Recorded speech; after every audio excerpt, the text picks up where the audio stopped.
The reflection in the mirror was something Samantha Parker still struggled with every morning. Even after 5 years, the ritual remained unchanged. Deep breath. Right hand trembling.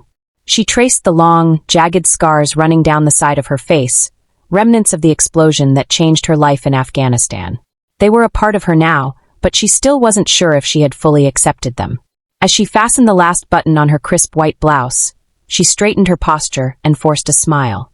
Today was her first day at Westfield High School as a chemistry teacher. She had spent years preparing for this, completing her master's in education, gaining classroom experience, and proving herself beyond her military background. Yet, she knew that no amount of preparation could fully shield her from the reactions she was bound to receive. Walking into the school, Samantha felt the familiar weight of eyes on her. Some students whispered, some looked away, and others stared openly. She ignored them and made her way to her classroom, focusing on what she did best, teaching. Her first few classes went well. The students were curious but respectful, and she found herself momentarily immersed in the joy of sharing knowledge. Then third period arrived. A boy in the back of the classroom snickered as she wrote on the board. "Hey, Miss Parker, was your face in a science experiment gone wrong?" Laughter rippled through a few students. Samantha turned slowly, meeting the boy's gaze with unwavering resolve. "No, Michael. These are scars from my time serving in Afghanistan." The room fell silent, but the damage was done. She could see the discomfort in some students' faces, the pity in others. After class, a few students lingered to apologize for Michael's comment, but she brushed it off, assuring them she was fine.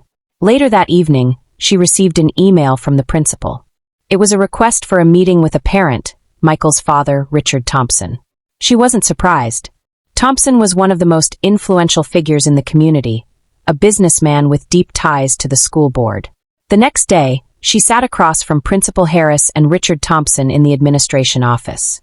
Thompson leaned back in his chair, arms crossed. "Miss Parker, I understand you have an impressive background, but we have certain standards at this school. Some students, especially younger ones, might find your appearance unsettling." Samantha clenched her fists under the table. "My scars don't define my ability to teach, Mr. Thompson." "I'm not saying they do," he replied, his tone laced with condescension. "But perception matters. We need to consider what's best for the students." Principal Harris cleared his throat. "We're not dismissing you, Samantha. We're just reassessing your role. We think you'd be better suited for a non-teaching position, perhaps assisting in curriculum development." Her stomach sank. They weren't even trying to hide it. This was a demotion, a way to push her out without causing a scandal. News of the decision spread quickly. By lunchtime, students were talking, and by the end of the day, whispers had turned into outright protest. Tyler Wilson, one of her most promising students, was the first to take action. He started a petition demanding her reinstatement. Other students followed suit, creating posters, writing letters, and speaking out against the unfair treatment of their teacher. Within days, Samantha's story had gone viral. Local news stations covered the controversy, highlighting the discrimination she faced. Veterans organizations rallied behind her, sharing her story as an example of the struggles many former service members faced when reintegrating into civilian life. The pressure on the school board mounted. At a heated school board meeting, parents, students, and faculty gathered to express their opinions. Tyler stood before the board, his voice steady despite the weight of the moment. "Miss Parker is the best teacher I've ever had. She doesn't just teach chemistry, she teaches resilience, courage, and strength.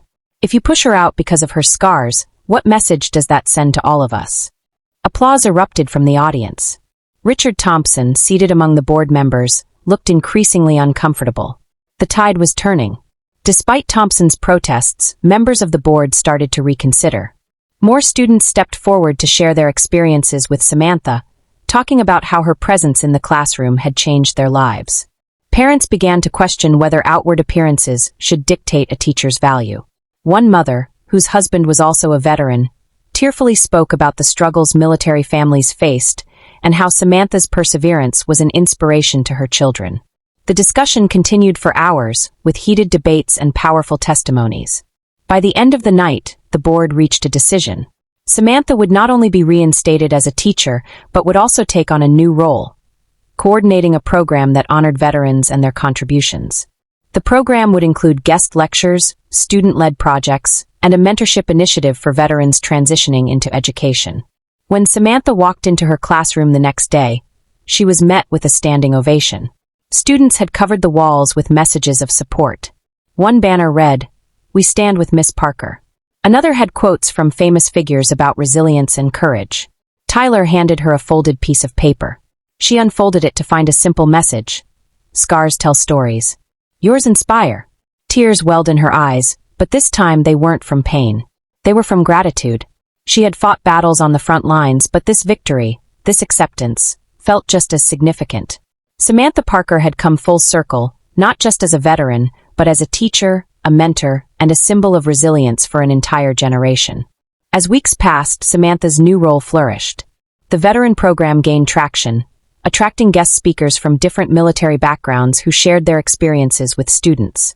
The initiative extended beyond the school, drawing media attention and encouraging other institutions to adopt similar programs.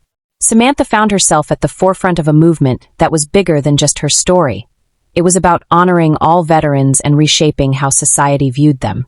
One afternoon, she received an unexpected visitor. Richard Thompson stood outside her classroom, looking uncomfortable but earnest. "Miss Parker," he began, "I wanted to apologize." She studied him carefully, unsure if his words were sincere. He cleared his throat and continued, "I let my own biases cloud my judgment. My father was a veteran. I should have known better."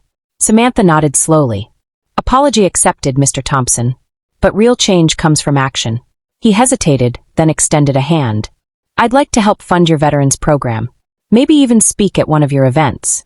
Surprised, Samantha shook his hand. That would be a good start. As he left, she felt a sense of closure. Her battle wasn't just about herself. It was about challenging perceptions and proving that scars, visible or not, were marks of strength. She turned back to her classroom, watching as her students engaged in a chemistry experiment. Their laughter, their curiosity, their acceptance, it was everything she had fought for. And for the first time in years, she felt truly at peace. Samantha Parker was exactly where she was meant to be.